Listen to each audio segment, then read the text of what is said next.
Hello, hello, hello. Welcome back to the Brittnee Smith Podcast. I am your host, Brittnee N. Smith, and I am so excited that you are here with me today. Hey, girl, hey, how are you? If you're new to this space, first of all, I want to say thank you so much for coming and spending time with me while you're driving, while you're cooking, while you're at work, while you're doing all the things. I understand. And I'm so glad to be in your space today while you're in my space today. So, this is season 5, which is a solo season for me here on the Brittnee Smith Podcast. If you've been listening for any length of time, you know that we've done interviews for seasons 1 through 4. And now, here in season 5, it is just me and you. Because what I realized is sometimes we need somebody just to talk right here, right to where we are, face to face, one on one, or ear to voice rather. And so I just want to focus on you on this in this season. So let's get into it. Today's topic is oh my gosh, yes, girl, we need to talk about it kind of topic.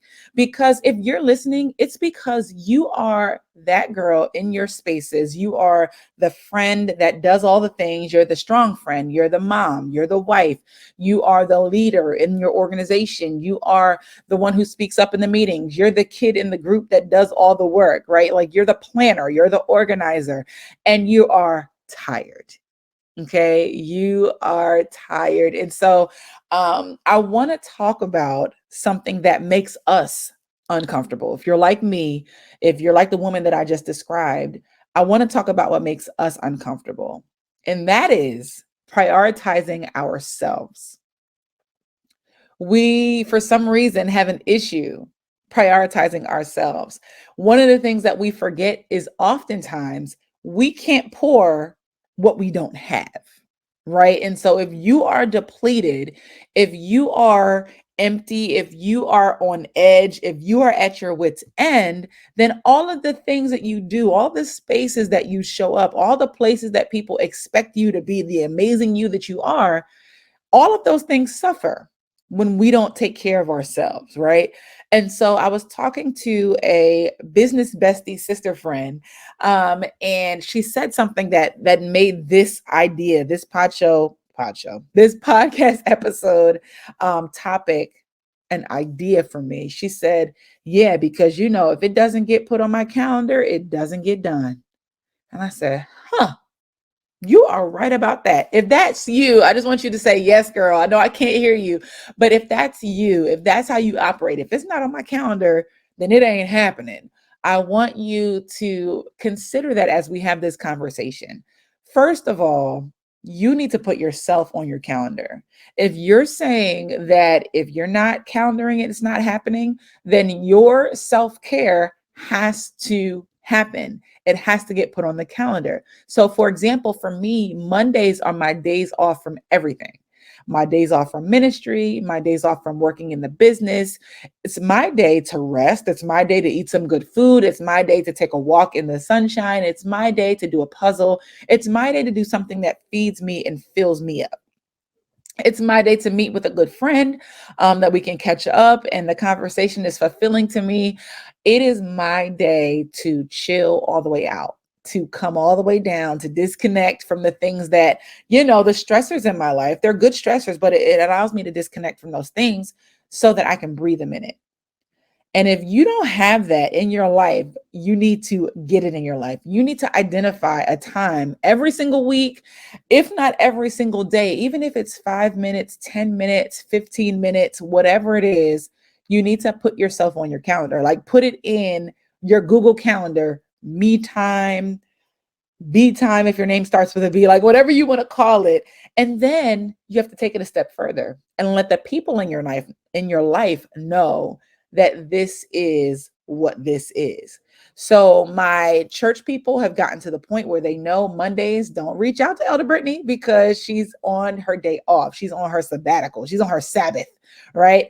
The people in my business, I now have an autoresponder that when you email me, it says, "Hey, we're so glad you emailed us. Just know if you emailed us on a Monday, we're not going to get back to you until the next business day," or whatever. that lets my clients know not to expect me to show up on a Monday. And so I want you to identify what that looks like in your life. If you work a 9 to 5, maybe it's a part of your lunch break. Maybe it is your lunch break. Because here's what we do, y'all. Here's what we do. We will use our lunch break to try to accomplish tasks, like personal tasks, like, oh, let me call the doctor. Let me do my food shopping list on Instacart. Let me, figure some things out, when your lunch break should really be a lunch break. Like, how about we start there? How about we start there? Using your lunch break to eat your lunch and take a break, period. That's a challenge for somebody. That's a challenge for somebody. I just challenge you. I just threw the gauntlet down. Okay. Says it's time for you to prioritize yourself, even if it means you have to put it in your Google Calendar that from 12 p.m. to 1 p.m. every single day, I am unavailable. Because here's what we know. The people that need you, how can I say this? The people that really need you, they will wait until you're available to access you, or to ask you what they need to ask you, or to pick your brain, or whatever it is they need from you. They'll wait until you're available because they need you. The people who are used to using you because you've always made yourself available, when the need is not so much that it's only something you can do, but more so, I just know you're going to be the one who's going to make yourself available to do it. They'll find somebody else. They will find somebody else. They will be okay. The issue, the emergency, sometimes, a lot of times it's not really an emergency. But whatever it is that you have that's pressing, that you feel like you cannot take a break because it has to get done, it will be there later. It will, the room that needs to get cleaned, it'll still be there after your break. The laundry that needs to get done will still be there faithfully after you have taken a break and rested. The food that needs to get cooked will be there. The client emails that need to be responded to, they'll be there. The hair appointment that needs to be made, you can make it later. Okay. Like, all the things that you feel are vying for your time and attention will be there if it's necessary for you to do after you have taken a break. So I want to give you 5 things here. I want to give you 5 things to consider as you prioritize yourself, because like I said, I'm talking directly to the people who wear multiple hats, who are serving in lots and lots of different capacities, and we are prioritizing everything else and everyone else above ourselves. All right. So I want to start out with, first, embracing the power of self-care. Okay. We've heard the term self-care. And for many of us, when we think of self-care, we think of going to the spa, and that's it. Maybe taking a bubble bath, and that's it. And self-care is so much more and so much deeper than those things, because those things may not do it for you. Maybe you don't like people feeling all over your body for a massage, or maybe you don't like people, poking and prodding in your face, or maybe, you don't like hot bubble baths. Maybe you're a shower kind of girl. Like, so self-care really is doing things that preserve you mentally, physically, emotionally, spiritually, financially. Okay. Saving money is self-care. And I'm now, see, I'm tapping into the Holy Ghost now, because that, for me, I've never looked at it that way. But if saving my money creates a sense of security and peace for me, that's something, one less thing that I have to worry and be anxious about. That is self-care, right? If going for a run is soothing to my soul, and it's where I can clear my mind, that is self-care. If eating, and maybe, okay, so so listen, maybe, you don't need to eat the brownie sundae every day, but if eating the brownie sundae brings you a piece of joy, after you've done all of your runs for the week, then it's self-care. I'm going to stick by that. Okay. I am. I'm not a health and wellness expert. I'm not a therapist. However, I just know that brownie Sundays make me happy. And so do I have them every day? No, but I have them every once in a while and it makes me happy. That's self-care. Okay. Doing a puzzle, right? Because the other thing is people are like, oh, you need to rest. You need to sit still somewhere. As a creative, as an entrepreneur, as a naturally just active person, sometimes sitting and looking at the wall is not going to feel like self care for me. I'm going to be bored out of my mind. Right. And so I choose activities that will challenge my brain in a way, in a creative way, but not feel like work. So for me, it's doing a puzzle. For me, it's doing an adult coloring book. For me, it's watching mindless television on Netflix. Again, not things that I do for hours and hours each day.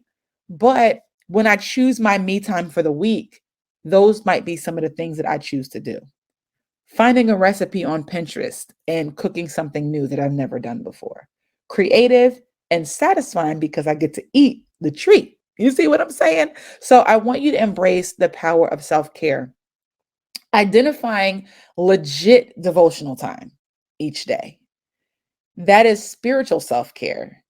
I know that when I spend time with God before the rest of my day is happening, um, it just, He just makes it all right. When I spend time with God before I get into my day, He grounds me in a way that I'm now able to handle and manage any curveballs that come my way. So that is self care because the people in your life that you serve benefit from the version of you that has been cared for by you. And nobody's going to care for you more or better than you care for yourself once you shift your mindset, right? Because again, we don't even put ourselves in a place of priority. But that's going to change after this episode. I need you to be thinking about what self-care looks like in your life. You have to maintain your physical. You have to maintain your mental. You have to maintain your spiritual. Okay? So I want you to identify one, self-care as far as things that you can do to take care of yourself, but also self-care as boundary setting. I was a part of an amazing conference this past weekend, the Hey Girl Conference, and I was a part of a panel of about high functioning depression in women. And so, one of the things that my co-panelist said, and I love this so much, she said, "Hair and nails, like getting your hair done, getting your mani and pedi, that's not necessarily self care. That's maintenance." Like that's something that you should do just anyway. Like that should be a part of your schedule. Like that should be just, along the lines of grocery shopping. Like it just has to happen. That's not self-care. The other thing is I'm not relaxed when I'm getting my hair done necessarily. I'm not relaxed when I'm getting my hands and feet done. It's just not a relaxing situation for me. Like, I mean, I'm present and everything, but people are, pulling my hair and like, scrubbing my feet. I'm ticklish. Like it's just not a relaxing situation for me. So you have to know yourself. To thine own self be true. What does self-care look like for you mentally, physically, emotionally, spiritually? Emotional self-care is you setting up time to meet with a friend just to chop it up and hang out. Because again, if you are a mama, an entrepreneur, a wife, a ministry leader, a corporate executive, if you are wearing all of these hats, you don't make time to meet with friends. You don't. You don't even have to tell me. You don't. We don't. And so emotional self-care is connecting with a sister friend where you are able to let your hair all the way down. Y'all can drink some mimosas and sit and look into the sunset, or go get coffee or go get ice cream, or you notice all my things involve food and beverage, right? But I'm just saying, someone who knows you, someone that you can vent to, someone that you can laugh with. You want to be able to stimulate your mind outside of the spheres of you serving others. That's important. So that's a part of your self-care. So in your Brittnee Smith notebook, Brittnee Smith podcast notebook, I want you to identify what self-care looks like for you physically, mentally, spiritually, emotionally, financially.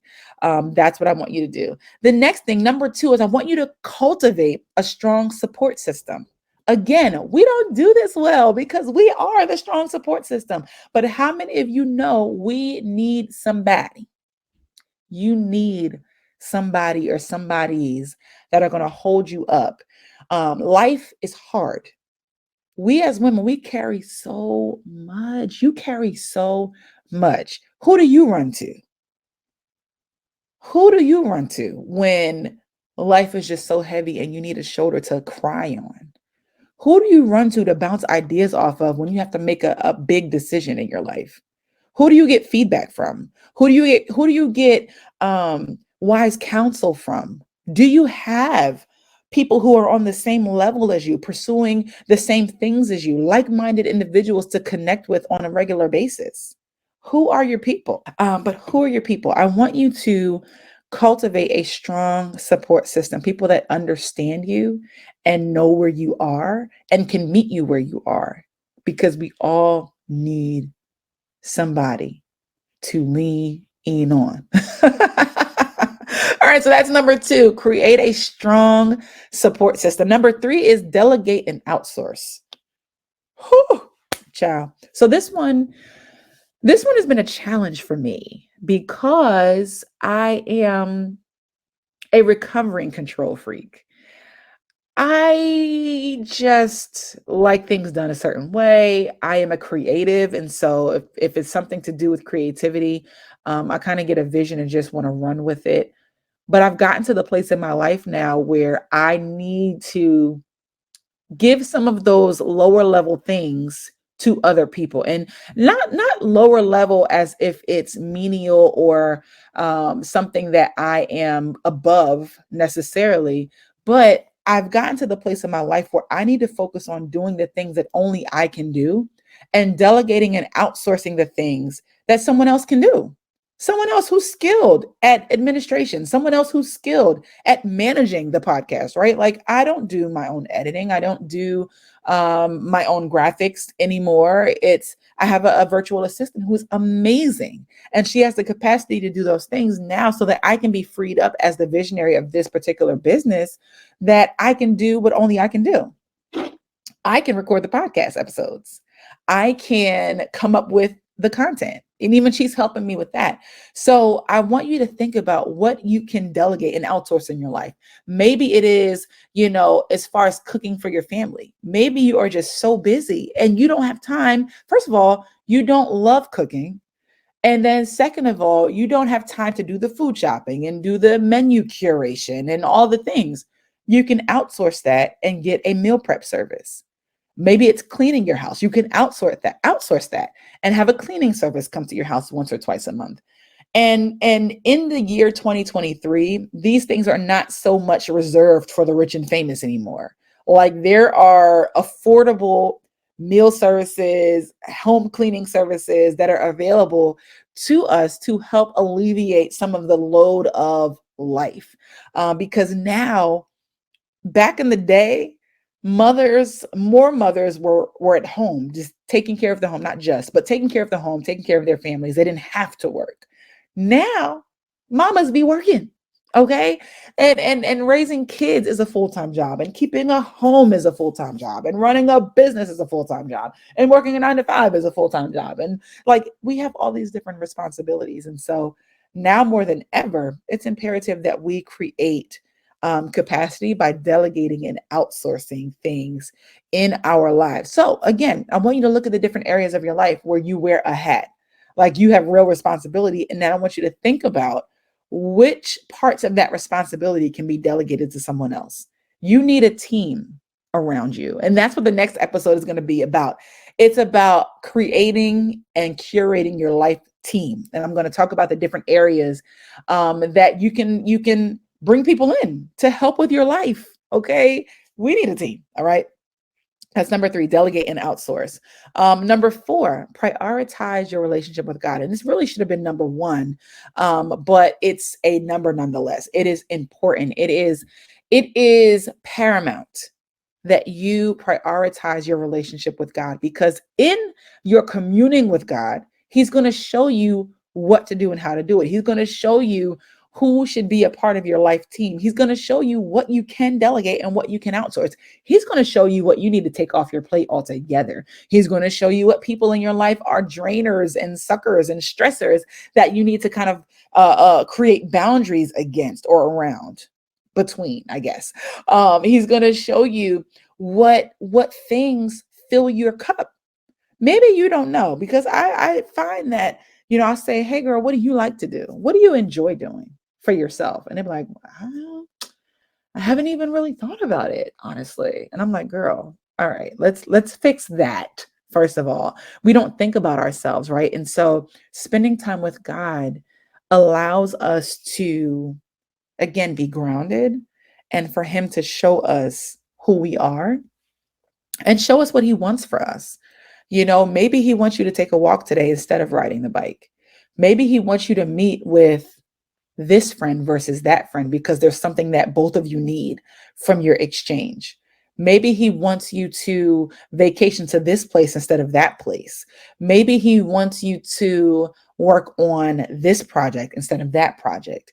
We ought to, I don't even want to say invite God into our lives every day, but acknowledge him in our lives every day, because inviting makes it sound like you bring him in and then you say, all right, God, see you next time. Like, I don't want that. I want God to dwell in my life. I want him to just be he's just there all the time. Like, I look up now and be like, oh yeah, God. So by the way, like, we never hang up the phone. Like, that's how God should be in our lives. We need to prioritize that relationship and that space with him because he wants it. He wants to be with us in that way. But we compartmentalize our lives and we say, okay, now this time is for God and I got to go to this time over here and leave God over there and I'll be back.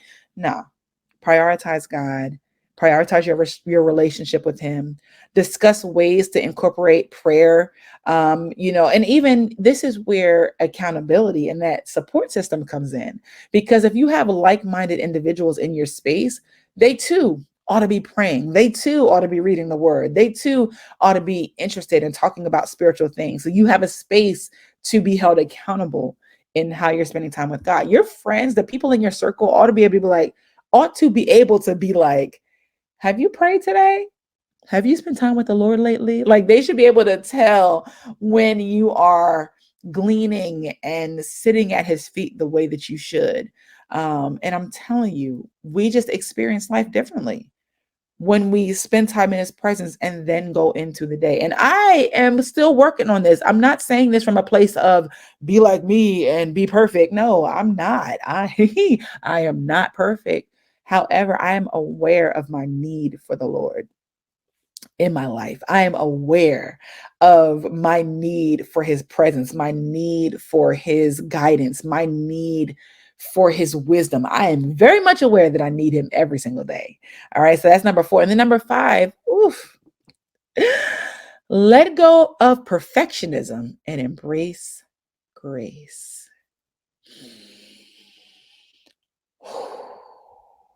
I just took a deep breath just in case you didn't hear me well.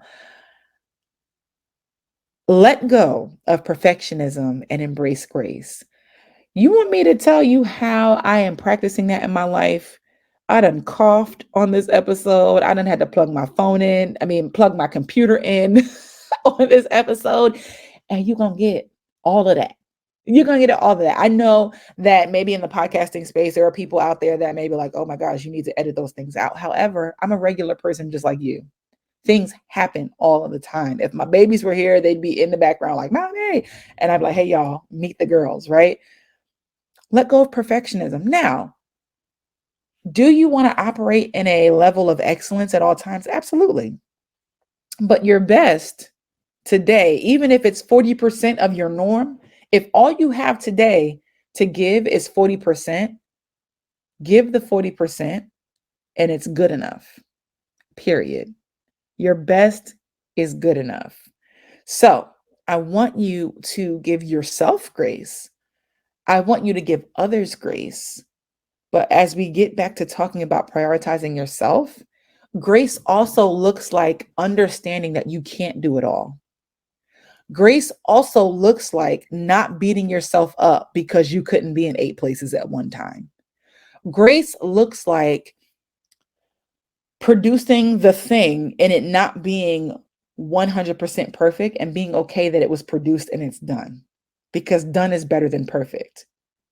That's what grace looks like. Grace is understanding that nobody's perfect. That the people that you are so worried about impressing are just as imperfect, if not more imperfect than you.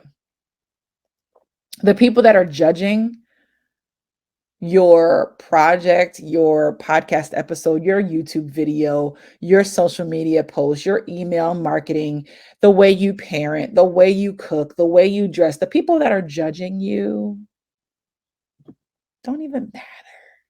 They don't even matter. You set the bar for yourself and you measure how good you are. Matter of fact, let me retract that. God has the measuring stick for how good you are. And you're already good in his eyes. You're already perfect in his eyes. You're already valuable in his eyes. You're already worthy. You're already validated. You're already in his eyes. And so I want you to let go of the perfectionism. Nothing is perfect but God. Nothing is perfect. Only God is perfect. And embrace grace. Give yourself grace. As we go into the summer, honey, I know you meant to have a summer body and all of that. Give yourself grace and enjoy the beach anyhow. Okay? Like, I know that you wanted to have so much money saved by this point in the year. Give yourself grace. I know that you wanted to get back to working out 8 days a week. Give yourself grace. I know that you were supposed to drink 20 bottles of water yesterday and you only drank a half of one. Give yourself grace. It is okay to have goals. It is okay to give yourself benchmarks. It is okay to strive for certain things, but not to the point of overwhelm and stress.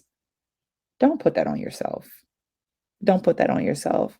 You have to prioritize you. So I say all of that to say, prioritize you, put yourself on your calendar. That is your homework assignment. One of your homework assignments is to put yourself on your calendar. Identify a time and space each week, if not each day. That is your time. Okay. It's your time. It don't have to be a whole day. Maybe you can't see a whole day that you're able to take off or devote to yourself. An hour a day, a half a day each week, whatever it is, put things in place, put people in place so that you can prioritize you. The last thing I'll leave you with is this. I did this sometime last year. I don't even remember what prompted me to do this, but I created a Brittnee's care list. And what that looks like is I made a list of all the things that I like, all the things that I love. I realized that I once was that girl that was like, I don't know what I like. I don't know what I like to do. I don't know. And my husband says, what do you want to eat? I don't know. I don't know what I like. Well, I took the time to think about what I like. I like Pepsi, cherry Pepsi to be exact, when I drink soda. I like the maple butter pecan blondie from Applebee's is what I like. I like the brownie obsession if we're going to Fridays, right? I like red velvet cheesecake from Cheesecake Factory. Notice I'm naming all desserts. I have a sweet tooth, y'all. Pray for me. I like the 4-count chicken strip meal from Chick-fil-A. I like my husband's cheeseburger sliders that he makes. I like his lemon pepper chicken. I like Snickers bars. I like fresh flowers, peonies. I love peonies. I love the smell of lavender. I love the smell of lemongrass. I love nature. I love being by the water. I love taking naps. I love fuzzy wuzzy things like fuzzy socks, fuzzy robes, fuzzy blankets. I like journals. Oh, I am a journal like crazy person. I was going to say whore, but I don't want to use that word. I love a beautiful journal. I love candles. So I made this list so that, and I sent it, y'all, listen to this. I sent it to my support system. I sent it to my closest friends. I sent it to my husband so that when they want to get me gifts or they want to, just they're thinking about me and are trying to figure out what would be the perfect gift, Now they have a list that I curated so they know how to take care of me. I also have a list that I curated, so I know how to take care of me, right? I have, a wish list, an expensive things wish list, and then I have like, things you can just buy me just because you're thinking about me at Walmart. You need to know yourself in that way. You need to know yourself in that way. What makes you happy, sis? I need you to identify and find out. If you don't know, I want you to find out what makes you happy so that you can have more of that in your life. All right. So listen, I am so glad that you are here. I want you to stay tuned for a couple of things that are coming down the pike. I am launching something, you guys, called Life Brand Academy. I am so hyped. Life Brand Academy is a mentoring and coaching program. It's an 8-week program for women, Christian women entrepreneurs who are looking to build and develop their brand. And the idea is that your brand is your life. So maybe you don't have a business yet. Maybe you don't have a book yet. Maybe you're not pursuing the thing yet, but you know you want to pursue a thing. I want to make sure that you, one, can solidify that idea. So you're going to get my creative genius on that side, but also so that we are building the woman behind the brand. So we're going to be dealing with the woman of you, the woman side of you, and the entrepreneur side of you. Life Brand Academy, an 8-week program. If you are interested, I just want you to send me an email at Brittnee Smith Podcast at gmail.com. Send me an email saying, I want Life Brand Academy. That's it. That's all you got to say. And I will be putting together, the wait list is going to release in a couple of weeks so that we can get it started. I am so excited to work with you. And our time together in Life Brand Academy is going to be just like this. And eventually, y'all, let me just cast some vision. Eventually, Life Brand Academy is going to end with a retreat where we're going to be able to go and be pampered and hang out and relax and build a solid sisterhood because we need it. We need it. We need it. You need it.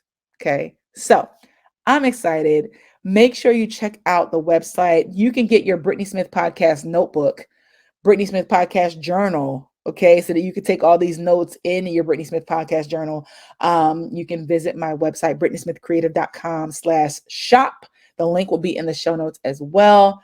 I look forward to hanging out with you guys. In the next episode, we are going to talk about building your life team. Building your life team. I'm going to talk about what that looks like and why you need it. All right. All right. Thank you so much for tuning in. I love you guys, and I will see you in the next episode of the Brittnee Smith Podcast. Bye.